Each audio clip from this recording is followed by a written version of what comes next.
اول ما حطيت لقيت البتاع فرقع، سمعت بوم بالظبط صعيدي في الجامعه الامريكيه. فلما جوزي راح الشغل تاني يوم انا بقى قررت اتفزلك بقى، الاختراع السحري اللي بيعمل كل حاجه. كانت طريقته يعني وحشه جدا جدا معايا جدا. فلقيت كرتونه كده، كيس كرتونه كده، وجوزي قال لي هنحطه في الميكروويف هيبقى في شغل.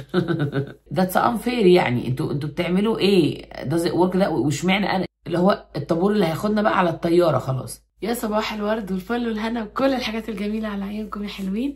وحشتوني كتير كتير جدا من هنا لعند كل واحد فيكم. الفيديو بتاعنا النهارده هيكون في البلاي ليست بتاعت امريكا، هنكمل فيها القصه بتاعت اول ما ازاي دخلت لامريكا، واول ما دخلت امريكا هل هي امريكا زي ما انا كنت متوقعاها او رسمه لها صوره في دماغي ولا لا. معلش يا جماعه انا عينيا والحساسيه ايه. المهم وصلنا لحد ما خرجت من المطار وقابلت جوزي. بس عايزه اقول لكم بقى على كذا حاجه انا لاحظتها في المطار. ده اللي حصل معايا انا، ما اعرفش ممكن مع حد تاني حصلت حاجه تانية. ده يعني انا بتكلم عن تجربتي انا الشخصيه.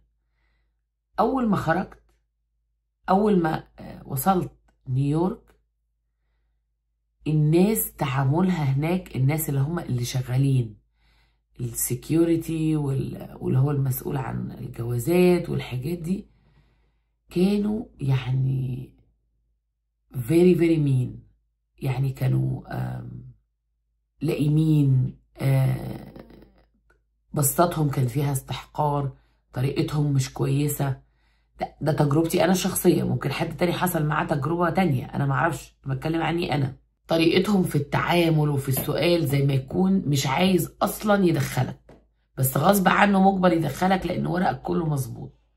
فبصراحة كان موظف، أنا فاكرة الموظف اللي كان على الشباك كانت طريقته يعني وحشة جدا جدا معايا جدا. وبعدين يلطعني، وبعدين يعني كنت واقفة في الطابور ركني على جنب لحد ما يشوفوا يعملوا يشوفوا الباسبور ويعملوا عليه تشيك اجين، وطريقته كانت وحشة. يعني بصراحة تجربتي ما كانتش حلوة مع مطار نيويورك ده بالذات. ومعرفش ليه، مع ان مطار نيويورك ده اكتر مطار بيسافر عليه ناس من دول مختلفة، لاني دايما بحس ان الناس هناك عنصريين شوية. مش كلهم طبعا، بس كل تجربتي مع حتت معينة في نيويورك واماكن معينة وناس معينة في نيويورك ما كانتش حلوة خالص. كان فيها نسبة عنصرية عالية جدا جدا، لدرجة انه الراجل لما كان بيبص على الورق بتاعي ويقول له شيز فاين، جه واحد تاني بقى هو اللي هو كلفه ان هو يعمل انفستيجيشن وكده، يقول له شيز اوكي everything is fine، مش عارفة يعني هي تمام خلاص خليها تخش.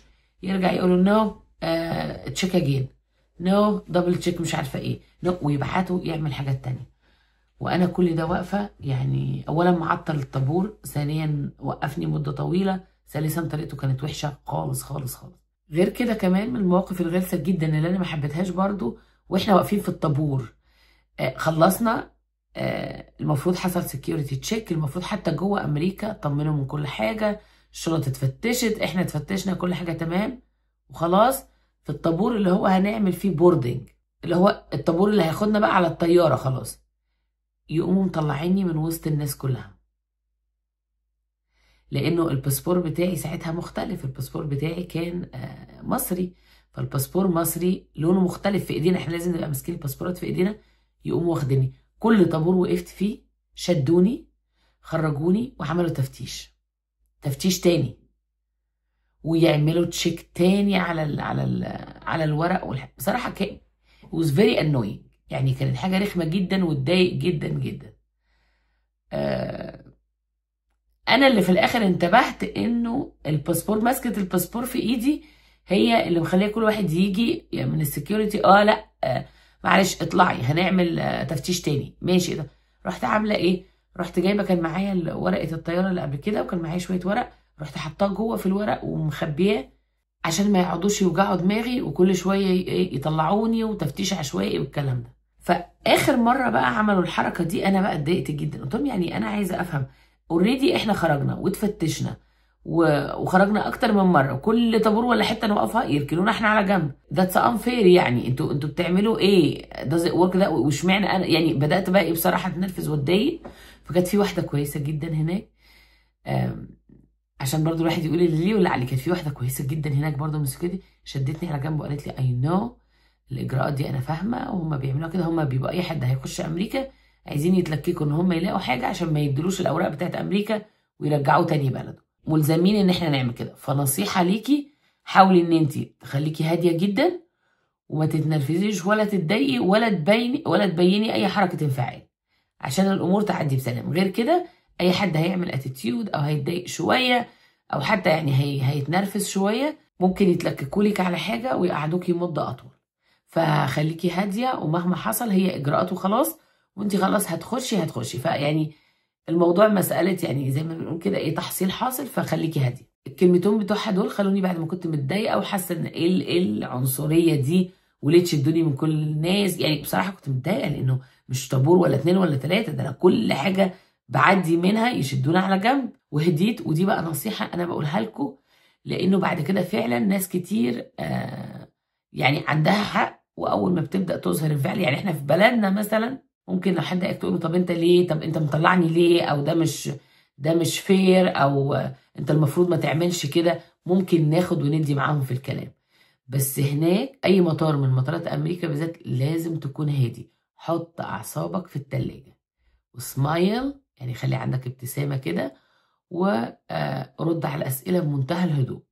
حتى لو انت معاك حق، اي انفعال او اي اتيتيود او اي صوت عالي او تصرف رمي حاجة بنرفزها، او انت you're gonna get yourself in trouble. وهيسألوك طب انت عملت كده ليه؟ لا طب البادي لانجوج بتاعتك، لغة الجسد بتدل انك مش مرتاح.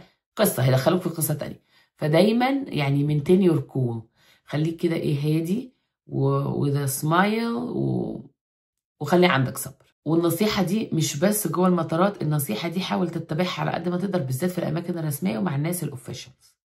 هكلمكم بالتفاصيل عن المواضيع دي بعدين. دي تقريبا الحاجة الوحيدة اللي كانت تعتبر يعني رخمة جدا واللي زهقتني في الطريق. غير كده مفيش حاجة تانية. أنا ليترالي لما خرجت من التفتيشات والجوازات والحاجات دي اتشهدت خلاص، أخيرا خلصت من الآخر تشيك بوينت بقى، وخلاص هخرج منها على إن أنا نروح. اتشهدت إن أنا خلصت وجع الدماغ ده كله.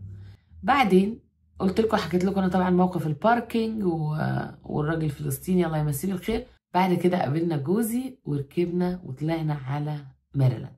أول حاجة وصلنا هناك كانت تقريبا الساعة يمكن 7 المغرب. الحتة اللي وصلنا فيها دي كانت أول بقى أنا حاسة إن الناس كلها نايمة أو الناس كلها في بيوتها، مفيش حد في الشارع. 7:30 لا في حد في الشارع ولا في أنوار أصلا. الأنوار خافتة جدا جدا، مش زي عندنا مثلا انوار ومحلات المهم طبعا هتختلف من حته لحته، لانه في حتت تانية في المدن والحاجات دي بيبقى في برضه شويه، يعني بتبقى لحد الساعه 9 كده تقريبا الدنيا مصحصحه. بعد كده مفيش اي حاجه، كله بينام الا نيويورك بقى والحتت دي. رحت اول ما وصلنا النيبر هود كلها الانوار مطفيه ضلمه، يعني مفيش بني ادمين. الطريف انه الساعة 7 دي في حتت، وفي ايام الشتاء غير في ايام الصيف غير في حتت تانية، الدنيا بقى هس هس. فمفيش بني ادمين، مفيش عيال بتلعب في الشارع، مفيش انوار مفيش ناس قاعدة، مفيش. فانا قلت ايه ده، وانا رحت امريكا ولا رحت البلد ولا ايه؟ دي عاملة زي البلاد بتاعتنا. دخلنا روحنا البيت. بعدين تاني يوم الصبح جوزي راح الشغل، وقعدت انا بقى وابني عايزه استكشف ايه المنطقه، النيبرز. المهم فتحت الستاير، فتحت الشبابيك، وريبت الباب، يعني قلت بقى اشوف هلاقي نيبرز، هلاقي حد. طبعا كنت فرحانه جدا انه البيت فيه باك يارد وفرونت يارد. البيوت في امريكا بيبقى فيها باك يارد كده، يعني زي جنينه خلفيه، حديقه خلفيه، والحديقه الاماميه بتبقى صغيره. بس يعني كان ابني طبعا فرحان بيها وعمال يجري ويلعب هنا ويلعب هنا، وبابا كان جايب له لعب كتير فكان مبسوط بقى، قاعد يلعب ويهيص وكده. قعدت اشوف اعمل ايه واوضب ايه وارتب ايه، بس في نفس الوقت ايه، فاتحه الشبابيك على النيبرز، يعني على اساس لو شفت حد من النيبرز اخرج اتعرف عليهم اسلم عليهم. ولا بني ادم ولا واحد لحد الساعة يمكن 4 ونص. كل اللي شفته عربيات راجعة بتتركن قدام البيت والناس بتخش بيوتها. بس العربية تيجي تركن والناس تخش بيوتها، خلاص على كده. قلت ايه؟ قلت يمكن ايام الشغل، يعني يمكن دول عشان ايام الشغل. المهم خلصت بقى ايه الترويقات والتنظيفات وشوية ترتيبات بقى، وايه قعدت اغير بقى واظبط النظام واعمل ده كده. وبعدين قلت ايه، تعالي بقى، جوعت. دخلت بقى على المطبخ. كان اول مره ليترالي، كان لسه احنا ما كانش عندنا في مصر موضوع الميكرويف ده. فكنت اول مره هتعامل مع الميكرويف بقى، فيعني I was fascinated بالميكرويف. وخاصه اول ما دخلت فجوزي الصبح بيوريني حاجه عامله زي البليله. هي مش بليله، هي اسمها اوت ميل، بس ممكن نحطها في الميكرويف. الحبوب نفسها بنحطها في الميكرويف، نحط معاها شويه لبن وشويه ميه، تتغلي لمده دقيقتين وتاكلها. يعني كانت حاجه تحفه، يعني اختراع تحفه. فانا ايه ده، مش معقول ده خلص كده من غير نار، من غير ما نغلي، من غير بعدين ايه مره تانية بعدين بالليل جوزي راح جايب هيعمل بقى فشار. احنا الفشار عندنا زمان، ارجعوا زمان قوي يعني ارجعوا زمان على الاخر. كنا بنعمل ايه، نحط شويه الفشار في الحله ونحط شويه مثلا زيت ولا بتاع ونغطي عليهم وتقعد تبقى فشار، الذره يبقى فشار. فلقيت كرتونه كده، كيس كرتونه كده، وجوزي قال لي هنحطه في الميكروويف هيبقى فشار. هيبقى فشار ازاي؟ هيبقى فشار. هم حاطين الحبوب. قلت لكم كنت عارف بالظبط صعيدي في الجامعه الامريكيه. المهم حط الكيس بتاع الفشار ده، دخله دقيقتين، تك تك تك تك، طلع فشار في كيس محترم، حاجه يعني. فانا بقى قلت ايه ده، البتاع ده بيعمل كل حاجه ما شاء الله. كنت ايه، منبهره. وبعدين اسهل بقى من التسخين والبتاع. يا سلام، ايه ده، إيه الحلاوه دي. فلما جوزي راح الشغل تاني يوم، انا بقى قررت اتفزلك بقى، الاختراع السحري اللي بيعمل كل حاجه. اعمل ايه؟ رحت رايحه جايبه بيضه وحطيتها في كوبايه فيها ميه عشان اسلقها في الميكرويف، اعتقادا مني انها تستلق، اعتقادا مني انها تطلع مسلوقه كده وجميله ومش هتاخد وقت. اول ما حطيت لقيت البتاع فرقع، سمعت بوم.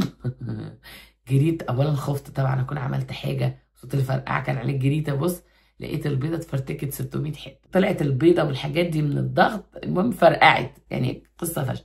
فعرفت بقى ايه، قعدت ادور على الكتالوج بتاع الميكروويف وقعدت قريته بقى عشان اتاكد. يعني الواحد برضه ما بيبقاش فاهم ايه اللي ينفع يدخل وايه اللي ما ينفعش يدخل. بقول لكم الكلام ده كان لسه جديد بقى، كان لسه حاجه جديده وما كانش عندنا في مصر، فكان بالنسبه لي يعني ابتكار.